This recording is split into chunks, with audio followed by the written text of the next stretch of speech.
Hello दोस्तों, कैसे हो आप सब। आप सभी का स्वागत है मेरी इस वीडियो में, जिसमें बीपीएससी का जो सेकंड बीपीएससी का एग्ज़ाम 26 जुलाई को होने जा रहा है। तो जैसे कि आप जानते हैं कि जो करंट अफेयर्स है उसमें उसका जो वेटेज है बहुत ज़्यादा बीपीएससी में होता है। ठीक है, तो उसी चीज़ को ध्यान में रखते हुए मैं ये टेस्ट नंबर 9 निकल के आया जो कि केजीएस का है। इसमें जो करंट अफेयर बहुत अच्छे तरीके से सॉलिड वे में इसको कवर किया जाता है। तो वही चलते हैं, वीडियो को स्टार्ट करते हैं और क्वेश्चन को अच्छे तरीके से कवर करने की कोशिश करते हैं। तो दोस्तों, क्वेश्चन नंबर पहला है कि इसमें कह रहा है कि निवेशक शिविर पहल के संबंध में कथनों पर विचार करें। यह पहल भारतीय प्रतिभूति और विनियमन बोर्ड यानी कि सेबी के सहयोग से निवेशक शिक्षा और संरक्षण नीति प्राधिकरण यानी कि IEPFA द्वारा शुरू की गई थी। निवेशक सहायता केंद्र कंपनी प्रतिनिधियों और रजिस्ट्रार एवं शेयर हस्तांतरण एजेंटों यानी कि RTS के साथ प्रत्यक्ष संवाद के लिए ज़मीनी स्तर पर सहायता प्रदान करते हैं। सुव्यवस्थित क्लेम प्रक्रिया विशेष रूप से केवल भौतिक रूप से संपत्ति रखने वाले शेयरधारकों के लिए मार्गदर्शन प्रदान करता है। बताइए इसमें कितने कथन या कौन से कथन सही हैं। केवल एक बी या सी या डी बताइए। तो दोस्तों, सही आंसर इसका बी रहेगा, यानी कि 1 और 2 सही हैं और जो आपका कथन 3 है वो गलत है। आइए देखते हैं क्यों गलत है। इसमें कह रहा है कि जिन शेयरधारकों के शेयर यानी कि IEPFA को हस्तांतरित किए जाने वाले हैं वे अपनी होल्डिंग के प्रकार के अनुसार सहायता प्राप्त कर सकते हैं। डिमैटेरियलाइज्ड शेयर रखने वाले निवेशकों को स्पष्टीकरण और सहायता के लिए संबंधित कंपनी से संपर्क करना चाहिए, जबकि भौतिक शेयर प्रमाण पत्र रखने वाले निवेशकों को IEPFA की वेबसाइट पर अपनी स्थिति की जांच करनी चाहिए और यदि शेयर पहले से ही हस्तांतरित हो चुके हैं तो फर्म IEPF 5 भरकर दावा प्रक्रिया शुरू करनी चाहिए। ठीक है, क्वेश्चन नंबर 2 देखते हैं। इसमें कह रहा है केंद्रीय प्रशिक्षुता परिषद यानी कि CAC ने राष्ट्रीय प्रशिक्षुता योजनाओं के तहत युवाओं के लिए मासिक वजीफे में कितने प्रतिशत वृद्धि की सिफारिश की है। A 18%, B 25%, C 36%, D 50%। तो दोस्तों, सही आंसर इसका सी रहेगा 36%। क्वेश्चन नंबर 3 देखें। भारत के पहले आर्टिफिशियल इंटेलिजेंस आधारित विशेष आर्थिक क्षेत्र की मेज़बानी के लिए निम्नलिखित में से किस स्थान को नामित किया गया है। A Bengaluru, B Pune, C Hyderabad और D नवा रायपुर। तो दोस्तों, सही आंसर इसका डी रहेगा, नवा रायपुर। तो दोस्तों, ये भारत का आर्टिफिशियल इंटेलिजेंस केंद्रित विशेष आर्थिक क्षेत्र छत्तीसगढ़ के नवा रायपुर में स्थापित किया जा रहा है।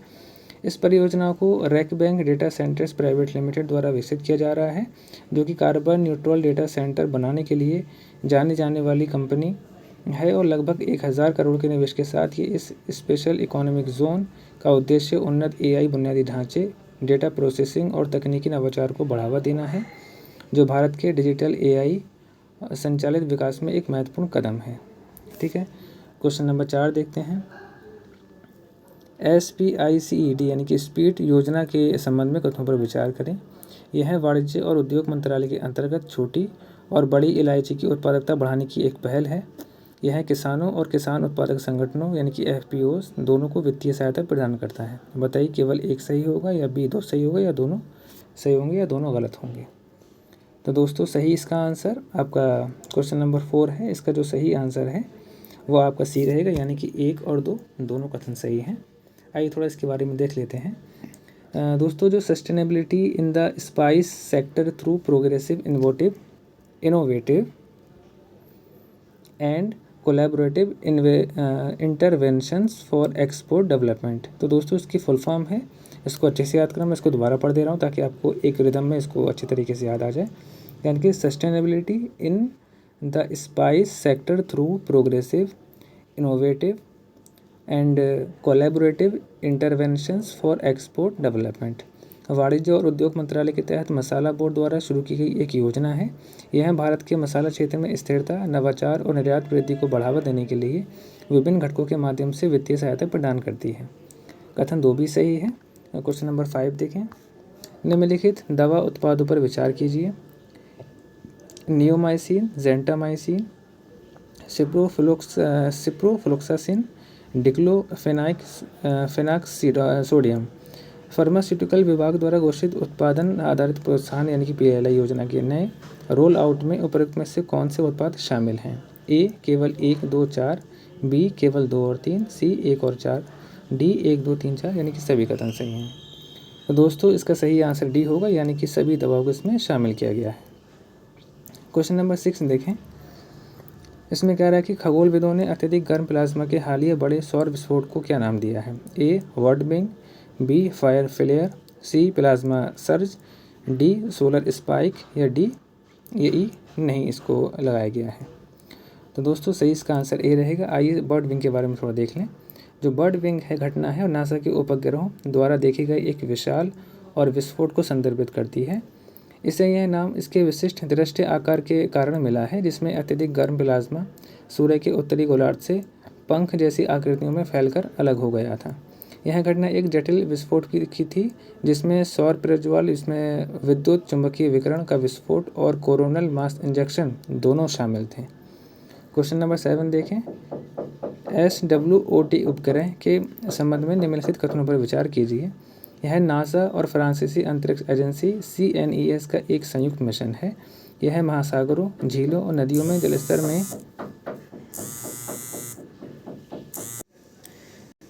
सॉरी दोस्तों, मेरे दोस्त का एक कॉल आ गया था। तो दोस्तों स्टार्ट करते हैं। क्वेश्चन नंबर 7 में पढ़ रहा था कि SWOT जो उपग्रह है के संबंध में कथनों पर विचार करें। यह नासा और फ्रांसीसी अंतरिक्ष एजेंसी यानी कि CNES का एक संयुक्त मिशन है। यह महासागरों, झीलों और नदियों में जलस्तर में होने वाले सूक्ष्म परिवर्तनों को मापता है। तो बताइए इसमें कौन से कथन सही हैं? तो दोस्तों इसमें 1 और 2 दोनों सही हैं। आइए इसकी व्याख्या देखते हैं।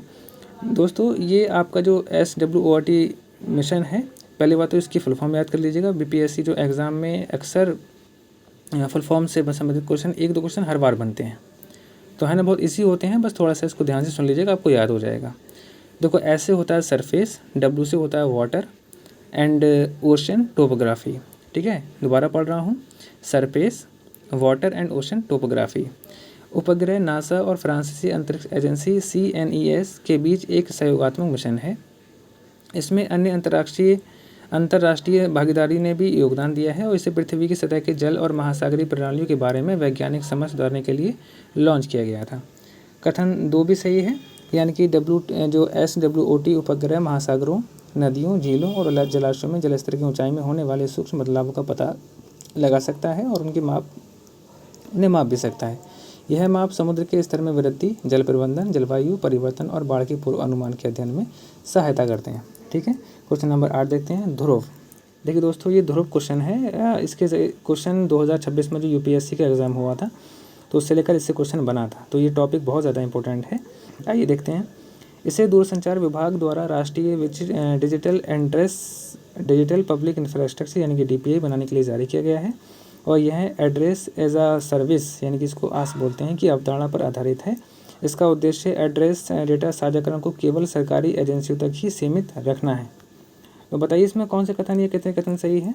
तो दोस्तों इसमें आपका B सही हो जाएगा, 1 और 2, 3 गलत हो जाएगा। आइए देखते हैं कि क्यों गलत है। दोस्तों इसमें जो पहला कथन है ध्रुव एक डाक विभाग द्वारा जारी किया गया था, ना कि दूरसंचार विभाग द्वारा। ठीक है, यह भारत के लिए राष्ट्रीय डिजिटल पब्लिक इंफ्रास्ट्रक्चर बनाने हेतु एक नीतिगत ढांचा है। ठीक है, और सेकंड वाला कथन सही है। थर्ड वाला देखें, ध्रुव का लक्ष्य एक ऐसा सहयोगात्मक परिस्थितिकी तंत्र बनाना है जिसमें सरकार और निजी क्षेत्र दोनों के हितधारक शामिल हों और यह एड्रेस डेटा के सुरक्षित और सहमति आधारित साझाकरण का समर्थन करता है, न कि इसे केवल सरकारी एजेंसियों तक सीमित रखता है। ठीक है, क्वेश्चन नंबर 9 देखें। भारत जेन पहल के संबंध में कथनों पर विचार करें। यह भारत का पहला स्वदेशी रूप से विकसित मल्टी मॉडल AI मॉडल है, जिसे 22 भारतीय भाषाओं में समाधान प्रदान करने के लिए डिज़ाइन किया गया है। इसका उद्देश्य भारत के भाषाई और सांस्कृतिक स्पेक्ट्रम में AI विकास में क्रांति लाना है। बताइए इसमें कितने कथन सही हैं? तो दोस्तों इसके दोनों कथन सही हो जाएंगे। देखते हैं, थोड़ा व्याख्या इसकी देख लेते हैं। देखिए दोस्तों मेरा पूरा पर्पस यही है कि मुझे सिर्फ क्वेश्चन सॉल्व नहीं कराने हैं, क्वेश्चन के साथ साथ जो उसकी एक्सप्लेनेशन मेरे पास है उसको मैं अच्छे से इन डिटेल में पढ़ रहा हूँ, ताकि आप उसको अच्छे से जो उसके एक्स्ट्रा फैक्ट हैं वो भी कवर करते चलें। भले ही 1 घंटे में हो सकता है 50 क्वेश्चन नहीं हो पाए, लेकिन कोई बात नहीं, 50 क्वेश्चन वो आपके 100 क्वेश्चन के बराबर होंगे। ठीक है, तो दोस्तों जो पहला वाला कथन है इसका थोड़ा सा एक्स्ट्रा फैक्ट देख लेते हैं। यानी कि जो भारत की पहली स्वदेशी मल्टी मॉडल आर्टिफिशियल इंटेलिजेंस पहल है, इसे 22 भारतीय भाषाओं में AI आधारित समाधान प्रदान करने के लिए विकसित किया गया है, जिससे भारत की भाषाई विविधता की समस्या का समाधान किया जा सकता है और इंटरडिसिप्लिनरी साइबर फिजिकल सिस्टम पर राष्ट्रीय मिशन यानी कि NMICPS के तहत विकसित किया गया है और IIT बॉम्बे के ITIH फाउंडेशन फॉर IoT यानी कि इंटरनेट ऑफ थिंग्स और IOE के माध्यम से कार्यान्वित किया जा रहा है। बस इसमें बेसिकली एक फैक्ट ध्यान रखना है, यानी कि जो IIT बॉम्बे है उसके माध्यम से उसको विकसित किया जा रहा है। कथन नंबर 2 देखते हैं कि भारत चयन का जो उद्देश्य है भारत के भाषाई और सांस्कृतिक स्पेक्ट्रम में AI विकास में क्रांति लाना है और इस पहल को विज्ञान प्रौद्योगिकी विभाग यानी कि DST द्वारा समर्थन प्राप्त है और यह प्रमुख शैक्षिक संस्थानों, विशेषज्ञों और नवाचारकों की एक मजबूत संघ को एक साथ लाता है। क्वेश्चन नंबर 10 देखें। 10th में कह रहा है कि भविष्य निधि और पेंशन योजनाओं से संबंधित सेवाएं प्रदान करने के लिए किस संगठन ने cares version 2.0 web portal launch किया है? A कोयला खान भविष्य निधि संगठन ने, या B कोल इंडिया लिमिटेड ने, या C श्रम और रोजगार मंत्रालय ने, या D उपरोक्त में से कोई नहीं। तो दोस्तों सही इसका आंसर A हो जाएगा, यानी कि जो C केयर्स विजन 2.0 इसकी पहले सबसे पहले फुल फॉर्म याद रखना, यानी कि coal mines provident fund organisation, ठीक है, computerisation of account and record electronic system. मैं दोबारा पढ़ दे रहा हूँ, यानी कि जो C केयर्स है coal mines provident fund organisation computerisation of account and records electronic system web portal की केंद्रीय कोयला और खान मंत्री द्वारा लॉन्च किया गया है। इस तकनीक को centre for development of advance computing द्वारा विकसित किया गया है। यह संगठन वर्तमान में कोयला क्षेत्र के लगभग 3.3 लाख भविष्य निधि यानी कि प्रोविडेंट फंड ग्राहकों और 6.3 लाख पेंशन भोगियों की सेवाएं प्रदान कर रहा है। क्वेश्चन नंबर 11 देखते हैं। इसमें कह रहा है कि भारत फोरकास्ट प्रणाली यानी कि BFS के संबंध में कथनों पर विचार करें। यह 6 किलोमीटर के स्थानिक रेजोल्यूशन पर मौसम का पूर्व अनुमान करता है और इसे भारतीय उष्णकटिबंधीय मौसम विज्ञान संस्थान यानी कि IITM पुणे द्वारा स्वदेशी रूप से विकसित किया गया है। इसने भारत मौसम विज्ञान विभाग द्वारा उपयोग किए जाने वाले पुराने 20 किलोमीटर रेजोल्यूशन वाले पूर्वानुमान मॉडल का स्थान लिया है। बताइए इसमें A 1 और 2, B 2 और 3, C 1 और 3, D या 1 2 3 सभी कथन सही हैं। तो दोस्तों जो क्वेश्चन नंबर आपका 11 है उसका 1 और 2 दोनों सही हैं, लेकिन जो कथन नंबर आपका 3 है वो गलत है। देखते हैं कि वो क्यों गलत है। जो BFS ने पहले के 12 किलोमीटर रेजोल्यूशन वाले पूर्वानुमान मॉडल का स्थान लिया, ना कि 20 किलोमीटर मॉडल का। तो यह जो उन्नत प्रणाली है और अब मौसम विज्ञान विभाग यानी कि IMD में कार्यरत है। क्वेश्चन नंबर 12 देखें। क्वेश्चन नंबर 12 कह रहा है भारत की पहली जीन संवर्धित भेड़ किस राज्य या केंद्र शासित प्रदेश में विकसित की गई है? A Punjab, B Jammu Kashmir, C Himachal Pradesh, D Kerala. तो दोस्तों ये आंसर बहुत इजी है, बहुत चर्चा में न्यूज़ रही थी। यानी कि जीन संवर्धित जो पहली भेड़ है वो जम्मू कश्मीर में बनाई गई है और बेसिकली ये जो श्रीनगर में स्थित शेर कश्मीर एक कृषि विज्ञान विश्वविद्यालय है के शोधकर्ताओं ने भारत की पहली जीन संवर्धित भेड़ विकसित की है और 4 साल के शोध के बाद हासिल की गई इस जीन संवर्धित तकनीक से जानवर के मांसपेशियों के द्रव्यमान में लगभग 30% की वृद्धि होने की उम्मीद है। और बेसिकली ये सफलता भारत की पहली जीन संवर्धित चावल की किस्म के हालिया विकास के बाद मिली है, ना कि पहले। ठीक है। क्वेश्चन नंबर 13 देखें। एक्सियोम मिशन 4 के संबंध में कथनों पर विचार करें। इसका जो आयोजन है एक्सियोम स्पेस द्वारा नासा, स्पेस एक्स और इसरो के सहयोग से किया जा रहा है। इस मिशन का जो उद्देश्य है सूक्ष्म गुरुत्वाकर्षण में वैज्ञानिक प्रयोग करना है। यह भारत का अब तक का पहला मानव अंतरिक्ष उड़ान मिशन है। बताइए A 1 और 2, B केवल 2, C केवल 1 और 3 या D तीनों कथन सही हैं। तो दोस्तों इसमें 1 और 2 तो सही है लेकिन कथन 3 गलत है। आइए देखते हैं कि क्यों गलत है। जो एक्सियोम 4 भारत का पहला मानव अंतरिक्ष उड़ान मिशन नहीं है। भारत का पहला जो मिशन था वो 1984 में ही सोवियत मिशन के तहत राकेश शर्मा को अंतरिक्ष में भेजा जा चुका है। हालांकि एक्सियोम 4 महत्वपूर्ण है क्योंकि यह 41 ईयर्स के बाद मानव अंतरिक्ष उड़ान के क्षेत्र में भारत की वापसी का प्रतीक है, ना कि पहला नहीं है। ठीक है ना, ये सेकंड होगा। क्वेश्चन नंबर 14 देखें। हाल ही में किस देश के शोधकर्ताओं ने एक ऐसा प्लास्टिक विकसित किया है जो समुद्री जल में कुछ ही घंटों में घुल जाता है? A चीन ने, B जर्मनी ने, C दक्षिण कोरिया ने, D जापान ने। तो दोस्तों ये जो बेसिकली जो उपलब्धि है वो जापान ने हासिल करी है। आइए देखते हैं कि क्या है एक्चुअल में। जापान के शोधकर्ताओं ने एक ऐसा प्लास्टिक विकसित किया है जो कि समुद्री पानी में कुछ ही घंटों में घुल जाता है और ये आज के उस गंभीर संकट का एक संभावित समाधान प्रस्तुत करता है जो महासागरों को प्रदूषित कर रहा है और वन्यजीवों को नुकसान पहुंचा रहा है। यह सोडियम हेक्सा मेटाफॉस्फेट एक आम खाद्य योजक है और गुआनिडीनियम आधारित मोनोमर्स के संयोजन से बना है और एक सुपर मॉलिक्यूलर पॉलीमर है। ठीक है। क्वेश्चन नंबर 15 देखें। सिरोही लिली महोत्सव का उद्घाटन हाल ही में किस राज्य में किया गया है? ए असम में, बी मणिपुर में, सी त्रिपुरा में या डी अरुणाचल प्रदेश में? तो दोस्तों सही आंसर इसका बी रहेगा, यानी कि हाल ही में मणिपुर राज्य में सिरोही लिली महोत्सव का उद्घाटन किया गया है। यह महोत्सव बेसिकली सिरोही लिली से जुड़ा है। एक दुर्लभ फूल है जो केवल मणिपुर के उखरुल जिले में स्थित सिरोही पहाड़ियों पर ही पाया जाता है। मुख्य रूप से मई के अंत और जून की शुरुआत के बीच खिलने वाले इस फूल को अपनी विशिष्टता और सीमित भौगोलिक वितरण के कारण अंतर्राष्ट्रीय पहचान मिली है और इस उत्सव का आयोजन क्षेत्र की सांस्कृतिक विरासत, पर्यटन क्षमता और पारिस्थितिक महत्व को बढ़ावा देने के साथ साथ इको टूरिज्म और स्थानीय विकास को प्रोत्साहित करने के लिए किया जा रहा है। क्वेश्चन नंबर 16 देखें। प्रथम सागरमाला वार्ता का थीम क्या था? सतत महासागर, नीली अर्थव्यवस्था, वैश्विक शांति और सांस्कृतिक सहयोग, हरित भविष्य के लिए, नवीकरणीय ऊर्जा, जलवायु परिवर्तन, पहाड़ और मानवता का भविष्य। तो दोस्तों सही आंसर का डी रहेगा, यानी कि जो प्रथम सागरमाला जो वार्ता थी इसका जो थीम है वो जलवायु परिवर्तन, पहाड़ और मानवता का भविष्य था। ठीक है। और क्वेश्चन नंबर 17 देखें। विश्व हाइड्रोजन शिखर सम्मेलन 2025 के संबंध में कथनों पर विचार करें। 2025 में विश्व हाइड्रोजन शिखर सम्मेलन नीदरलैंड के रोटरडैम में आयोजित किया गया था और भारत ने 2047 तक ऊर्जा स्वतंत्रता हासिल करने और 2070 तक नेट जीरो कार्बन उत्सर्जन तक पहुंचने का लक्ष्य निर्धारित किया है। बताइए इसमें कितने कथन सही हैं? तो दोस्तों इसके दोनों कथन सही हैं। क्वेश्चन नंबर 18 देखें। जंगेजुर कॉरिडोर मुख्य रूप से अजरबैजान को किस स्वायत्त क्षेत्र से जोड़ने से संबंधित है? ए नख्चिवन, बी चेचन्या, सी तिब्बत या डी कुर्दिस्तान? तो दोस्तों सही इसका आंसर ए हो जाएगा, यानी कि नख्चिवन।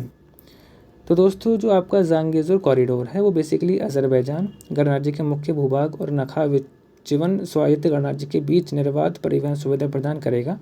साथ ही साथ यह पूर्व पश्चिम और उत्तर दक्षिण दोनों ही परिवर्तन कॉरिडोर के एक अत्यंत महत्वपूर्ण नए हिस्से के रूप में भी कार्य करेगा।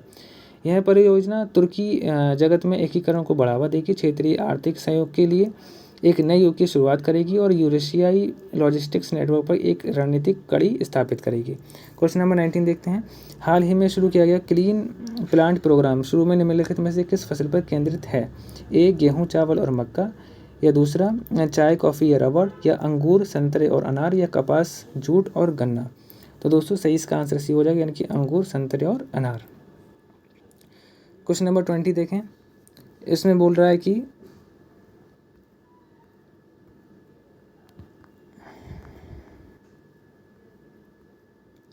भारत सेवा केंद्र यानी कि BSK के संबंध में कथनों पर विचार करें। इसका जो उद्देश्य है ज़मीनी स्तर पर आवश्यक सेवाएं उपलब्ध कराकर शहरी और ग्रामीण क्षेत्रों के बीच खाई को बांटना है और यह मुख्य रूप से ग्रामीण बैंकिंग संस्थाओं के लिए एक नियामक प्राधिकरण के रूप में कार्य करता है। बताइए इसमें या कौन सा या कितने कथन सही हैं? तो दोस्तों पहला तो बिल्कुल सही है और दूसरा कथन देखते हैं जो कि गलत है। आइए देखते हैं कि क्यों गलत है। भारत सेवा केंद्र जो है सेवा प्रदान करने वाले केंद्र है, ना कि नियामक संस्थाएं। ये बिजनेस कॉरेस्पॉन्डेंट यानी कि BC मॉडल के माध्यम से आधार पंजीकरण, यूटिलिटी बिल भुगतान और बैंकिंग जैसी सेवाओं के लिए एक सूत्रधार के रूप में कार्य करते हैं। क्वेश्चन नंबर 21 देखें। त्रिपुरा में कमलपुर नगर पंचायत द्वारा सिंगल यूज़ प्लास्टिक के लिए टिकाऊ विकल्प के रूप में कंपोस्टेबल बैग बनाने के लिए किस विशिष्ट पॉलीमर का उपयोग किया जाता है? ए पॉलीएथिलीन टेरेफ्थैलेट यानी कि PET, पॉलीब्यूटिलीन एडिपेट टेरेफ्थैलेट, या पॉलीलैक्टिक अम्ल, या उच्च घनत्व वाली पॉलीएथिलीन? तो दोस्तों सही आंसर इसका बी हो जाएगा, यानी कि पॉलीब्यूटिलीन एडिपेट टेरेफ्थैलेट। ठीक है दोस्तों। बेसिकली जो त्रिपुरा के धलाई ज़िले में स्थित कमलपुर में नगर पंचायत ने सिंगल यूज़ प्लास्टिक के खिलाफ अपने सक्रिय उपायों के कारण राष्ट्रीय स्तर पर ध्यान आकर्षित किया है। एक टिकाऊ विकल्प प्रदान करने के लिए उन्होंने विशेष रूप से पॉलीब्यूटिलीन एडिपेट टेरेफ्थैलेट का उपयोग करके कंपोस्टेबल बैग तैयार किए हैं। यानी कि जो आपका पॉलीब्यूटिलीन एडिपेट टेरेफ्थैलेट यह एक बायोडिग्रेडेबल और कंपोस्टेबल जो रैंडम को पॉलीमर है जो PET या HDPE जैसे पारंपरिक प्लास्टिक के विपरीत है, जो कि पेट्रोलियम से बनते हैं और सर्दियों तक पर्यावरण में बने रहते हैं। और PBAT के तहत इस तरह से डिज़ाइन किया गया है इसको कि यह कंपोस्टिंग की स्थितियों में बिना जहरीला अवशेष छोड़े पूरी तरह से विघटित हो जाता है। और क्वेश्चन नंबर 22 देखें, इंस्पायर कार्यक्रम के संबंध में कथनों पर विचार करें। इसे विज्ञान एवं प्रौद्योगिकी विभाग द्वारा भारत के विज्ञान और प्रौद्योगिकी मानव संसाधन आधार को सुदृढ़ करने के लिए कार्यान्वित किया जाता है। इंस्पायर योजना के अंतर्गत चयन मुख्य रूप से प्रतिवर्ष आयोजित होने वाली एक राष्ट्रव्यापी प्रतियोगी परीक्षा पर आधारित है। यह स्कूली स्तर से लेकर विश्वविद्यालय शिक्षा तक के छात्रों को वैज्ञानिक अनुसंधान में करियर कराने के लिए प्रोत्साहित करता है। तो दोस्तों सही इसका आंसर सी हो जाएगा, यानी कि 1 और 3, लेकिन कथन 2 गलत कह रहा है। अब देखिए गलत क्यों कह रहा है दोस्तों, पहले इसको सही करने के लिए इसकी जो इंस्पायर है इसकी पहले फॉर्म देख लेते हैं, इसकी फुल फॉर्म क्या है। मैं बता चुका हूँ कि ये फुल फॉर्म बहुत ज़्यादा इंपॉर्टेंट होती है और बीपीएससी कई बार इसको पूछ भी चुका है। अभी 2023 के एग्ज़ाम में जीपीटी की फॉर्म पूछी थी, यानी कि जो चैट जीपीटी होता है इसकी जीपीटी की फॉर्म पूछी थी। इस तरीके से इसको भी देख सकते हैं, यानी कि innovation in science pursuit for inspired research, ठीक है ना, इसका इंस्पायर की फुल फॉर्म है। जो कथन 2 आपका गलत है, देखते हैं क्यों गलत है। इंस्पायर कार्यक्रम की एक अनोखी पहल खासियत यह है कि इसमें चयन के लिए कोई प्रतियोगी परीक्षा नहीं ली जाती है, लेकिन इसमें प्रतियोगी परीक्षा की बात की जा रही है, ठीक है, इसलिए गलत हो जाएगा। और इसके बजाय यह प्रतिभा की पहचान के लिए मौजूदा शैक्षिक ढांचे की प्रभावशीलता पर निर्भर करता है। उदाहरण के लिए इंस्पायर अवार्ड मानक स्कूल इस तरह के नामांकन पर आधारित है और scholarship form higher education board परीक्षाओं, जिसमें आपका राज्य और केंद्र दोनों शामिल हैं, में प्रदर्शन या जेई नीट जैसी परीक्षाओं में शीर्ष रैंक पर आधारित हो, ठीक है ना।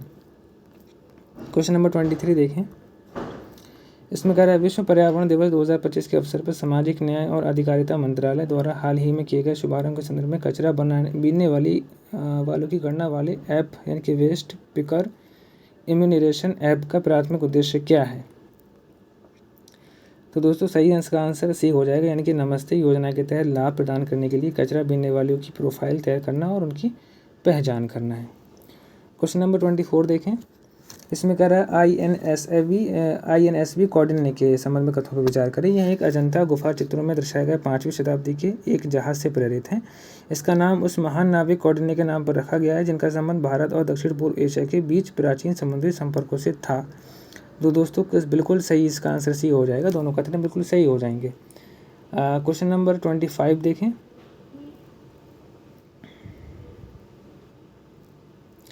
25 कह रहा है कि हाल ही में खबरों में रहा ऑपरेशन राइजिंग लाइन किससे संबंधित था। ए दक्षिण चीन सागर में चीन का नौसैनिक अभियान, या सीरिया में नाटो द्वारा शुरू किया गया एक आतंकवाद विरोधी अभियान, या रूस का आर्कटिक सैन्य तैयारी अभ्यास, या ईरान के रणनीतिक बुनियादी ढांचे के विरुद्ध इसराइल का सैन्य अभियान। सभी जानते हैं इसका आंसर डी होगा। क्वेश्चन नंबर 26 देखें दोस्तों, इसमें मिलान करने वाला है, देखते हैं सही मिलान इसका क्या रहेगा। तो दोस्तों इसका पहले का यानी कि जो आइसलैंड है, इसमें कह रहा है देश और वैश्विक लैंगिक अंतराल 2025 में स्थान कौन कौन सा किसका है। तो जो आपका आइसलैंड है वो फर्स्ट है, यानी कि इसका ए का 2 हो जाएगा, और जो यूनाइटेड किंगडम है इसका 3 हो जाएगा, यानी कि बी का चौथा हो जाएगा 3, और सी का आपका 4 हो जाएगा, और डी का 5 यानी कि 4, यानी कि भारत का 5वां स्थान है। तो दोस्तों क्वेश्चन नंबर 27 देखें, ये तो आपको मैंने कंप्लीट करा दिया है। क्वेश्चन नंबर 27 देखें, भारत के हाल ही में एशियाई उत्पादकता संगठन की अध्यक्षता ग्रहण की, जिसकी 67वीं शासकीय निकाय की बैठक यहाँ आयोजित की गई है। ए टोक्यो, बी जकार्ता, सी मनीला, या बैंकॉक। तो दोस्तों ये आपकी जकार्ता में आयोजित की गई, जो कि आपका जकार्ता पता है दोस्तों कहाँ पे है, ये किसकी कैपिटल है। तो दोस्तों सही आंसर इसका इंडोनेशिया हो जाएगा, यानी कि इंडोनेशिया की जो कैपिटल है वो जकार्ता है, ठीक है। क्वेश्चन नंबर 28 देखें, इसमें कह रहा है पंचशूल प्लस के संबंध में कथनों पर विचार करें। यह उत्तराखंड में भारतीय सेना द्वारा शुरू किया गया पहला FM रेडियो स्टेशन है। सेना और स्थानीय समुदाय के बीच संबंधों को मजबूत करने के लिए ऑपरेशन सद्भावना के तहत इस पहल की शुरुआत की गई है। तो दोस्तों 1 और 2 दोनों कथन बिल्कुल सही हैं। क्वेश्चन नंबर 29 देखें, यह भी मिलाने वाला है, इनकी पायराइट, अभ्रक, क्वार्टर्स और शोरा। तो बताइए इसमें कौन सा कथन सही मिलान इसका हो जाएगा। तो दोस्तों इसका ए का 2 हो जाएगा, बी का 1 हो जाएगा, सी का 4 हो जाएगा, और आपका डी का 3 हो जाएगा। तो दोस्तों सही इसका आंसर सी हो जाएगा। क्वेश्चन नंबर 30 देखें, 30 में कह रहा है कि इसमें भी मिलाने वाला क्वेश्चन दे रहा है। तो आपका इसका ए का 3 हो जाएगा, बी का 4 हो जाएगा, सी का 1 हो जाएगा और डी का 2 हो जाएगा। सही इसका आंसर सी हो जाएगा। क्वेश्चन नंबर 31 देखें। इसमें कह रहा है कि हालिया दूरसंचार आंकड़ों के अनुसार निम्नलिखित में से किस राज्य में भारत में सबसे कम दूरसंचार घनत्व है? ए बिहार, बी केरल, सी पंजाब, डी गुजरात। तो दोस्तों सही इसका आंसर ए हो जाएगा, यानी कि बिहार में सबसे ज़्यादा जो आपका दूरसंचार है घनत्व सबसे कम है। दोस्तों क्वेश्चन नंबर 32 देखें। इसमें कह रहा है कि हाल ही में कौन सा राज्य नगर निकाय चुनाव के दौरान मोबाइल फ़ोन के माध्यम से मतदान करने की अनुमति देने वाला भारत का पहला राज्य बन गया है?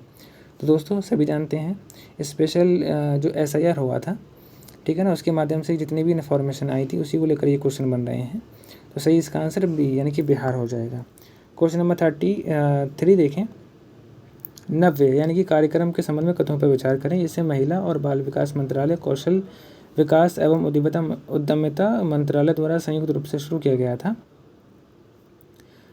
और इसका उद्देश्य 16 से 18 वर्ष की किशोरियों की व्यावसायिक प्रशिक्षण प्रदान करना है, विशेष रूप से गैर पारंपरिक और उभरती हुई नौकरी की भूमिकाओं में। इसमें कह रहा है कि कौन सा कथन गलत है? तो दोस्तों कथन तो दोनों सही हैं, लेकिन इसका आंसर डी हो जाएगा। क्वेश्चन नंबर 34 देखें।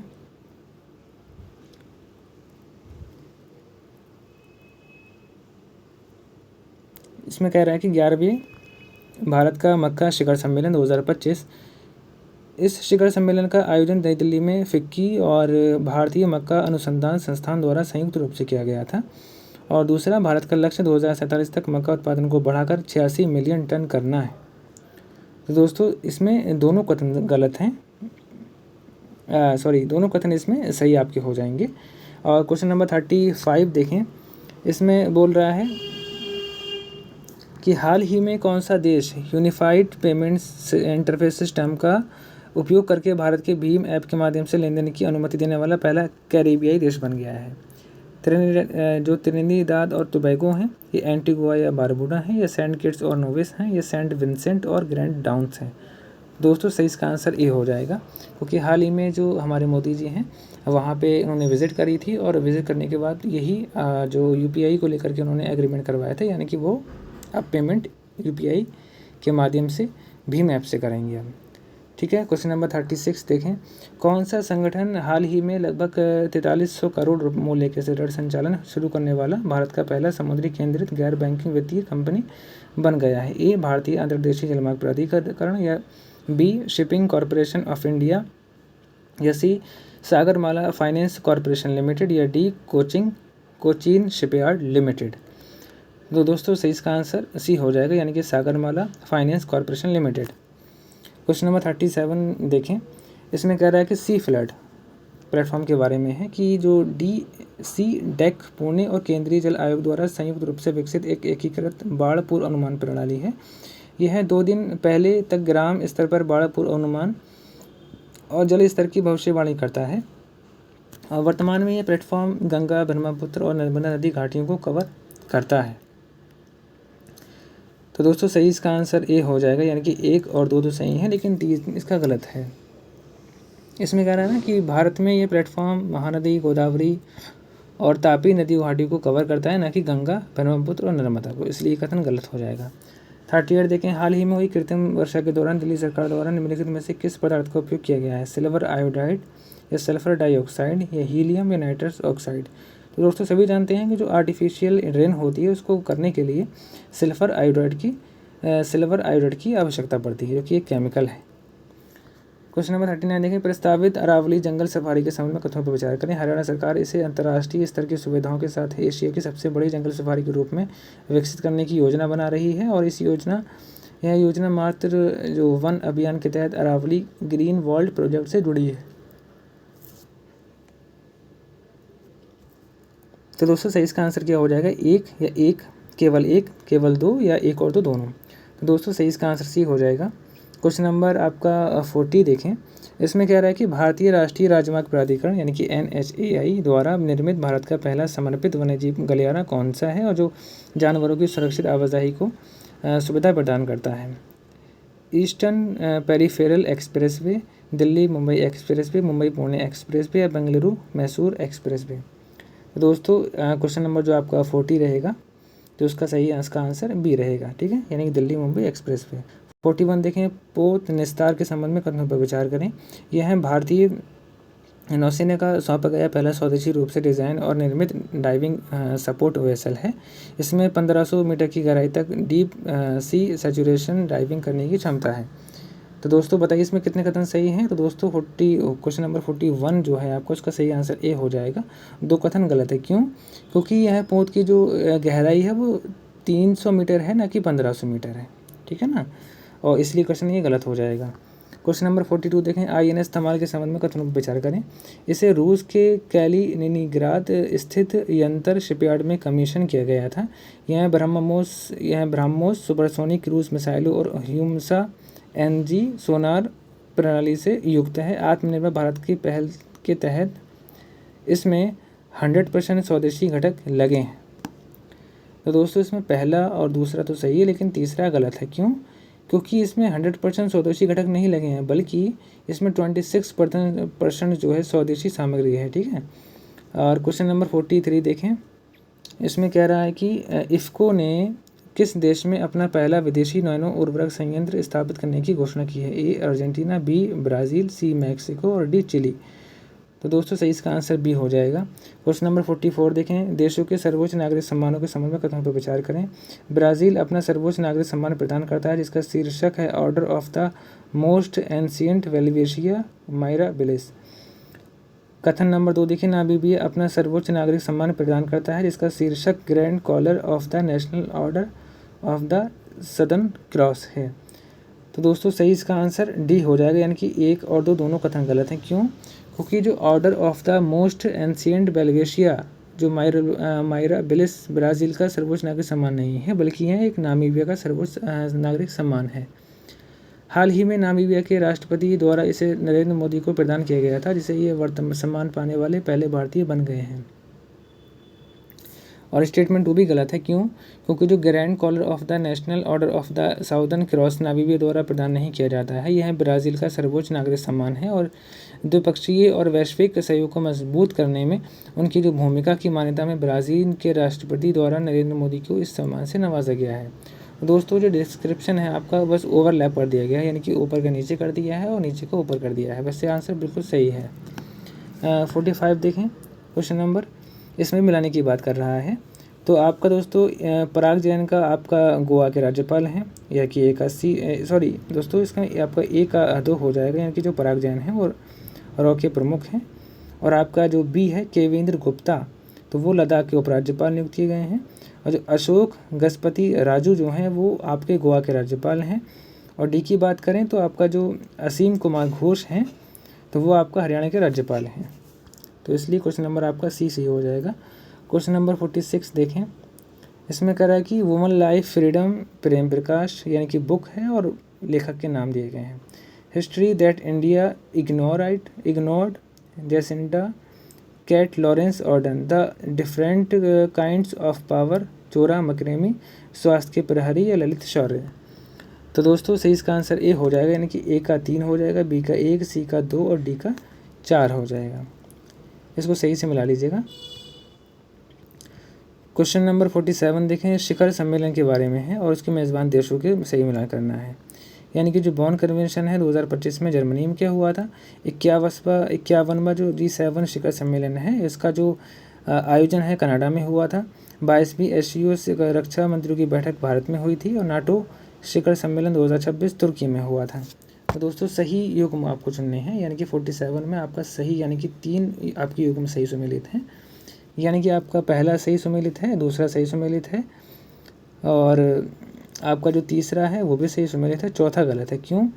क्योंकि 2026 का जो रुकिए 1 मिनट, हाँ 2026 का नाटो शिखर सम्मेलन अंकारा तुर्की में आयोजित होना निर्धारित है, ना कि हो चुका है, ठीक है। इसकी जो आधिकारिक पुष्टि है वो तुर्की गणराज्य के राष्ट्रपति संचार निर्देशालय द्वारा की गई है और यह नाटो के आधिकारिक शिखर सम्मेलन कार्यक्रम में अनुरूप हैं। 48 देखें, अंतर्राष्ट्रीय ओलंपिक समिति की पहली महिला भारतीय अध्यक्ष कौन है। तो दोस्तों इसका सही आंसर डी हो जाएगा, यानी कि कस्टडी कोवेंट्री है। क्वेश्चन नंबर 49, आसियान भारत के रूस संवाद के संबंध में कथनों पर विचार करें। पहले आसियान भारत रूस संवाद की मेज़बानी भारत द्वारा चेन्नई में की गई थी। इस संवाद का आयोजन पत्तन, पोत, परिवहन और जलमार्ग मंत्रालय द्वारा किया गया था। इस संवाद में सभी आसियान देशों के साथ साथ तिमोर लेस्ते ने भी भाग लिया था। दोस्तों सही इसका आंसर डी हो जाएगा, यानी तीनों कथन सही हैं। क्वेश्चन नंबर 50 देखें, आयोजनों और संबंधित तथ्यों के बारे में है। 70वां ब्रिक्स शिखर सम्मेलन इंडोनेशिया पूर्ण सदस्य के रूप में शामिल हुआ है और यूएनएससी की जो अध्यक्षता है जुलाई 2025 में सूरीनाम ने की है। अमेज़न में मलेरिया युक्त क्षेत्र पाकिस्तान को घोषित किया गया है। बताइए इसमें कितने कथन सही हैं। तो क्वेश्चन नंबर जो आपका 50 रहेगा, तो उसमें आपका केवल एक सही हो जाएगा, बाकी 2 और 3 गलत हैं। देखते हैं कि क्यों गलत हैं। जुलाई 2025 के लिए संयुक्त राष्ट्र सुरक्षा परिषद की जो अध्यक्षता है सूरीनाम ने नहीं की है, बल्कि पाकिस्तान ने की है। सूरीनाम अमेज़न क्षेत्र का पहला देश बन गया है जिसे विश्व स्वास्थ्य संगठन से मलेरिया मुक्त जो प्रमाण पत्र है वो प्राप्त हुआ है इसको।